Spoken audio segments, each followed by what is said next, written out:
Hello and welcome back to our channel. So today in this video we will be discussing about how to uninstall Exodus app in your Android device. So without wasting much of our time, let's get straight into the video. So to uninstall the app, all you need to do is simply tap open your Play Store app. So once you have tapped open your Play Store, on the search bar you can simply type in Exodus. Once you have typed this in, you will end up in this interface. So simply tap on the Exodus app which is downloaded, where you can find the uninstall option.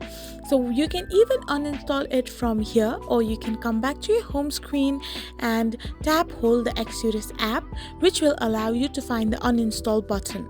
So once you tap on the uninstall button from here as well, your app will now get uninstalled from your device. So these are the two methods by which you can uninstall your Exodus app. I hope you found this video helpful, so don't forget to hit that subscribe button and do give us a thumbs up. We will be back again with these informative videos.